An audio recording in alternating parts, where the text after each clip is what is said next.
Que prazer é nós entrarmos em contato com você mais uma vez. É uma alegria para nós esta comunhão do nosso cafezinho, do nosso café e fé. O café é uma bebida brasileira muito reconhecida e a fé é a base da nossa intimidade com Deus.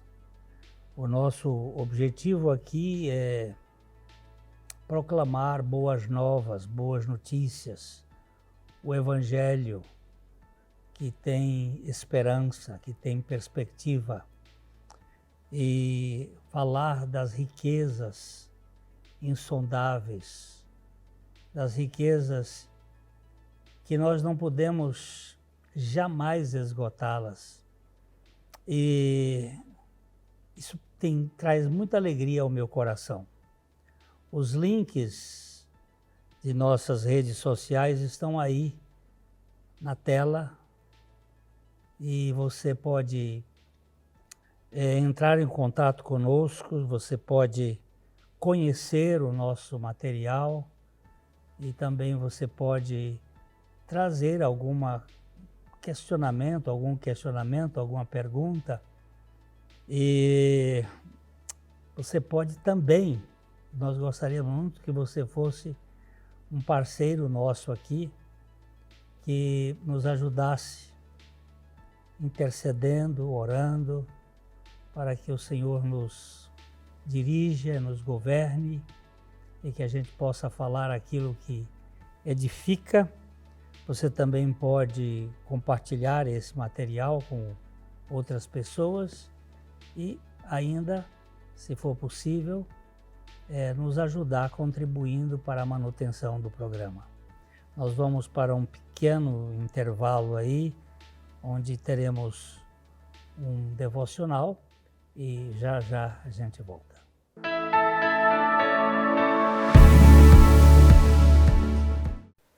Ouvir, falar e contemplar.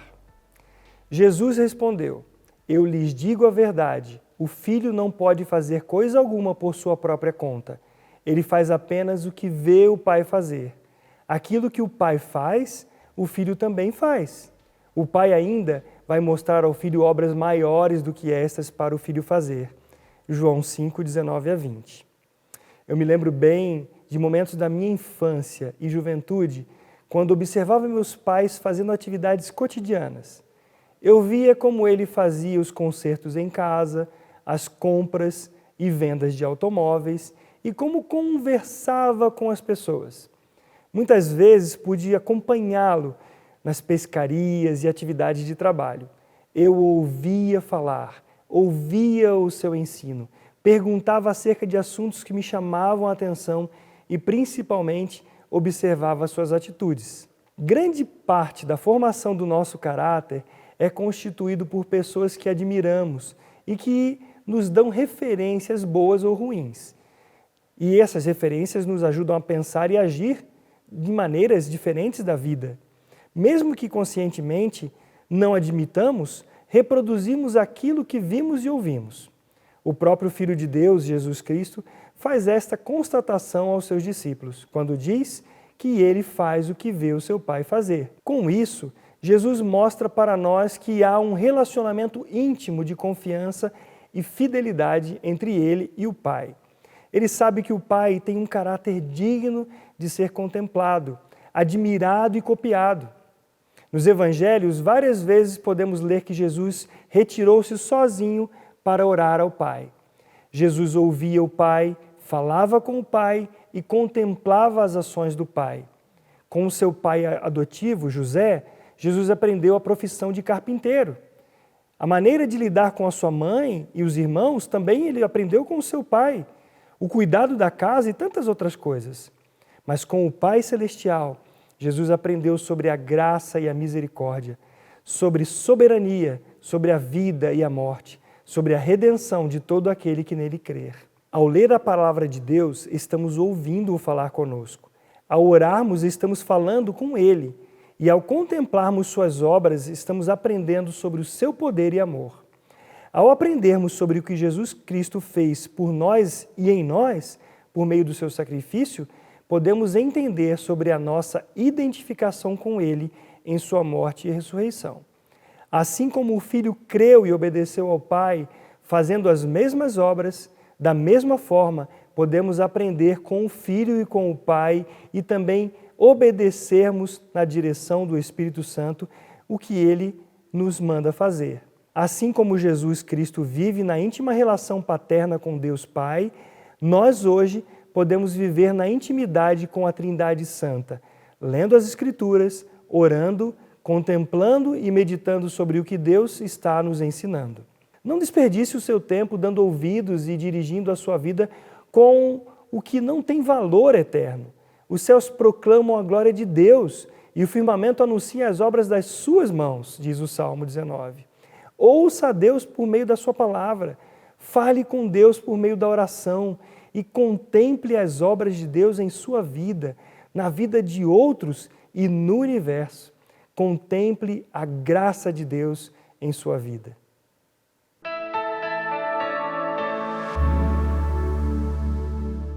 Ótica Higienópolis. Há 35 anos no mercado óptico de Londrina, sempre com novidades em produtos e tecnologia. Nossa equipe está preparada para dar uma verdadeira consultoria, facilitando a escolha de seus óculos para correção ou proteção solar. Ajuste de óculos personalizados, respeitando o conforto e anatomia do seu rosto. Ótica Higienópolis. Avenida Higienópolis, 346, em Londrina.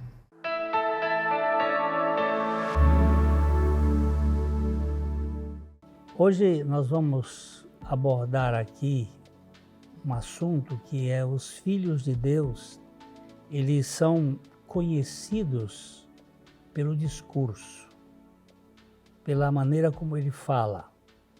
Mas antes de iniciar a nossa caminhada, vamos orar ao Senhor. Nosso querido Pai, nós pedimos que Tu fales conosco, para que nós possamos falar de maneira tão clara o Teu propósito para as nossas vidas. Nós também pedimos que Tu dirijas cada pessoa e que cada um de nós seja influenciado pela Tua palavra, para que o nosso conversar, para que a nossa fala, para que o nosso discurso seja edificante e traga comunicação verdadeira para as pessoas. Nós rogamos ao Senhor que nos use e que fale com cada pessoa que está nos ouvindo. Em nome de Jesus. Amém. Então, Jesus disse que a boca fala daquilo que está cheio o coração. A boca é apenas o alto-falante. Ela vai falar daquilo que nós guardamos no nosso coração. Jesus disse que o homem bom, do bom tesouro do coração tira o bem, e o homem mau, do mau tesouro, tira o mal, porque a boca fala daquilo que está no coração, do que o coração está cheio. Fica muito claro aqui que as palavras, elas são reflexos do que nós armazenamos no nosso coração. E as palavras têm hálito, elas têm cheiro, não é um cheiro olfativo, mas elas têm um cheiro no ambiente. O apóstolo Paulo, quando escreveu a carta aos Efésios, ele disse o seguinte: não saia da vossa boca nenhuma palavra torpe, e sim unicamente a que for boa para a edificação, conforme a necessidade de cada um, e assim transmita graça aos que ouvem. Olha só, palavra torpe é palavra que tem um cheiro desagradável. Na língua grega, o sentido de palavra torpe é sapros. Sapros é podre. Dá uma ideia do peixe estragado, peixe podre, que fica, por exemplo, nos mercados de peixe ou na beira dos locais de pesca, aqueles animais que são descartados. É essa ideia. Então, não saia da vossa boca nenhuma palavra que cheire mal. Não se trata propriamente de palavrão em si, mas de qualquer palavra que não traz, como diz aqui o apóstolo, edificação. São palavras que ferem, que magoam, que criam um ambiente ruim. Você já deve ter estado em alguma ocasião, em algum local, mesmo entre a família, em que alguém lança uma dessas pérolas perdidas, uma dessas palavras que vão criar um constrangimento generalizado. E é isto que o Senhor está nos mostrando, que isto vem de dentro de nós. Jesus também falou no sermão chamado Sermão da Montanha: seja, porém, a tua palavra sim, sim, e não, não. O que disto passar vem do maligno. Olha que interessante. Nós, às vezes, falamos coisas que não são verdadeiras. E elas vão trazer problemas.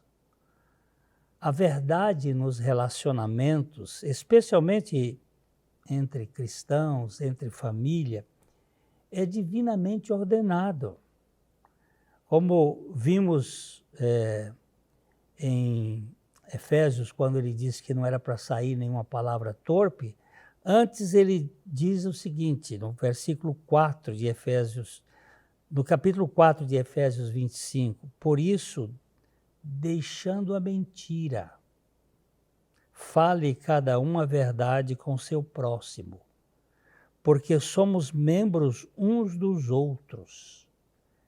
A mentira é uma coisa terrível.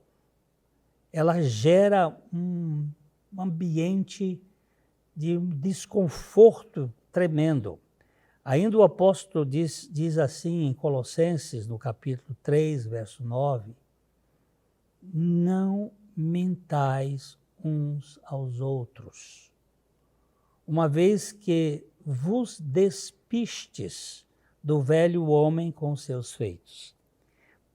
Está claro aqui que a mentira é uma característica do velho Adão, do velho homem, da natureza caída, da natureza corrupta. A verdade é parte integrante da piedade, da vida de fé.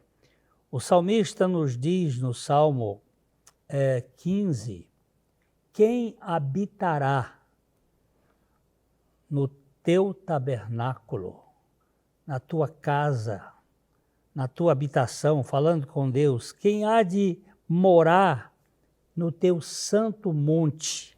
Então ele elenca aqui algumas coisas. O que vive com integridade, o que pratica a justiça e de coração fala a verdade, o que não difama com a língua, não faz mal ao próximo, nem lança injúria contra o seu vizinho. fica muito claro aqui que a linguagem define quem você é, quem eu sou. As minhas palavras vão ser instrumentos ou de edificação ou instrumentos de adoecimento, de criar amarguras nas pessoas, de ferir as pessoas. Então, o que nós pretendemos é levantar essa questão. Deus, ele combate terminantemente a mentira, o engano e a deturpação maliciosa. Se eu sou uma nova criatura em Cristo Jesus, o meu discurso vai ser um discurso que vai ajudar, que vai curar, que vai trazer edificação para as pessoas. A mentira, ela não vai ter sentido. A mentira, ela é uma coisa que ela cria um constrangimento. E ela é combatida. Nos 10 mandamentos, o Senhor disse assim, não dirás falso testemunho contra o teu próximo, ou não falarás falsas coisas, falsas palavras, que não vão trazer significado e sentido para as pessoas. Há um combate veemente contra a mentira na Bíblia, exatamente porque a mentira ela tem um autor.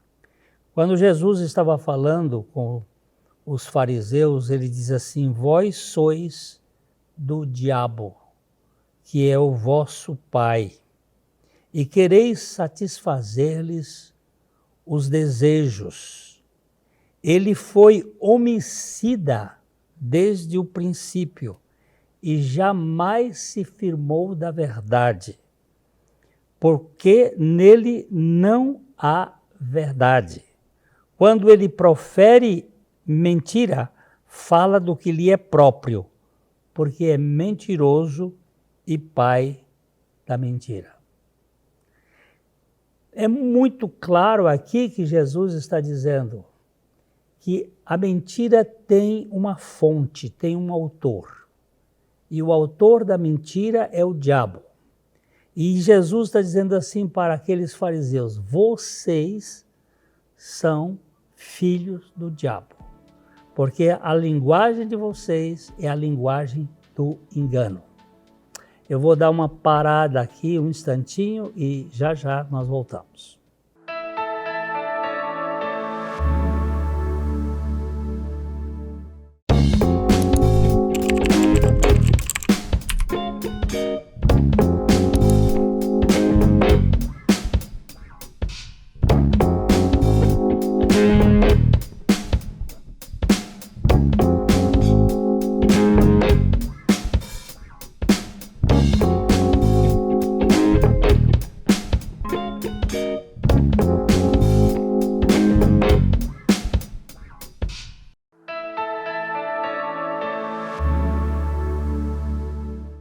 Então, se Satanás é o pai da mentira, quem mente é filho de quem? De Deus, que é a verdade, ou de Satanás, que é o pai da mentira? Ah, mas não tem um meio termo? Não. A mentira é algo terrível. Nós encontramos aqueles que, como Satanás, mentem para enganar, para prejudicar os outros, são severamente condenados na Bíblia. Aqueles que mentem para levar vantagem, mentem nos negócios para que eles possam ter algum proveito. Isto é uma atitude maligna. Então, por exemplo, o Salmo 5, os versos 8 a 9, ele diz: Senhor, guia-me na tua justiça por causa dos meus adversários. Endireita diante de mim o teu caminho, pois não tem ele sinceridade nos lábios. O seu íntimo é todo crimes. A sua garganta é sepulcro aberto, e com a língua lisonjeiam. Uma das terríveis ações da língua é a lisonja falsa. O elogio, ele é benéfico quando você realmente dá o crédito ao que a pessoa fez ou é. Mas essas lisonjas, essa bajulação proveitosa que quer levar vantagem, isso é realmente maligno, isso corrói as pessoas. E a Bíblia é terminante nesse assunto. Ainda no Salmo, capítulo 12, a partir do verso 1 mesmo, socorro, Senhor, porque já não há homens piedosos. Desaparecem os fiéis entre os filhos dos homens. Falam falsidade uns aos outros. Falam com lábios bajuladores e coração fingido. Corte o Senhor todos os lábios bajuladores, a língua que fala soberbamente, pois dizem, com a língua prevaleceremos, os lábios são nossos. Quem é Senhor sobre nós?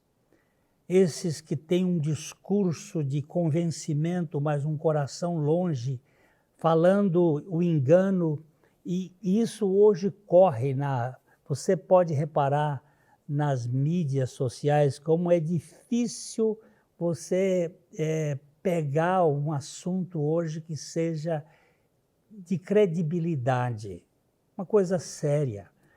Quantos fake news são produzidos, trazendo confusão, engano.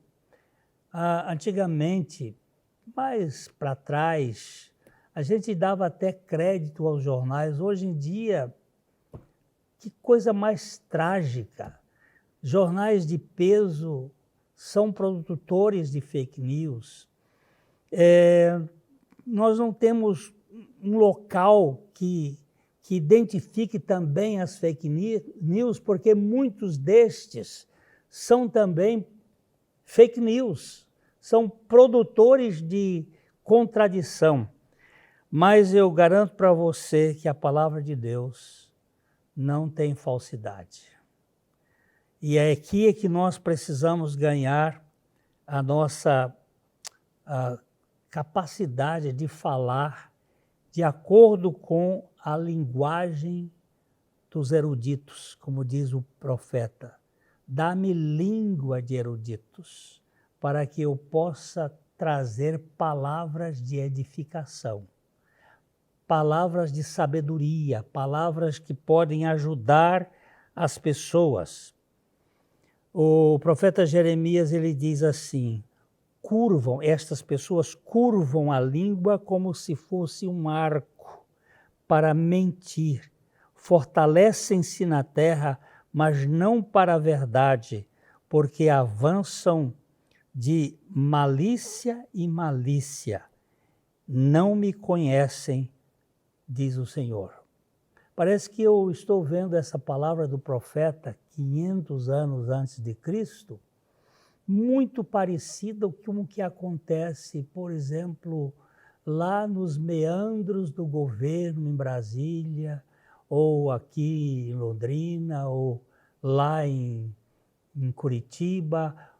No campo político, então, existe tanta coisa estranha. E no campo teológico, da religião, hoje, quantos discursos, quantas pregações visam simplesmente levar vantagem. Então, a boca fala do que está cheio o coração. Nós precisamos ganhar a dimensão de uma linguagem do alto, uma linguagem do céu, uma forma de reconhecer a dignidade do próximo, olhar a sua conversa. Alguém diz, deixa a pessoa falar 5 minutos e você vai descobrir quem é que está ali naquela fala. Reconhecer que ele tem um discurso que reflete a pessoa de Cristo, ou um discurso que escurece, que desclassifica a pessoa.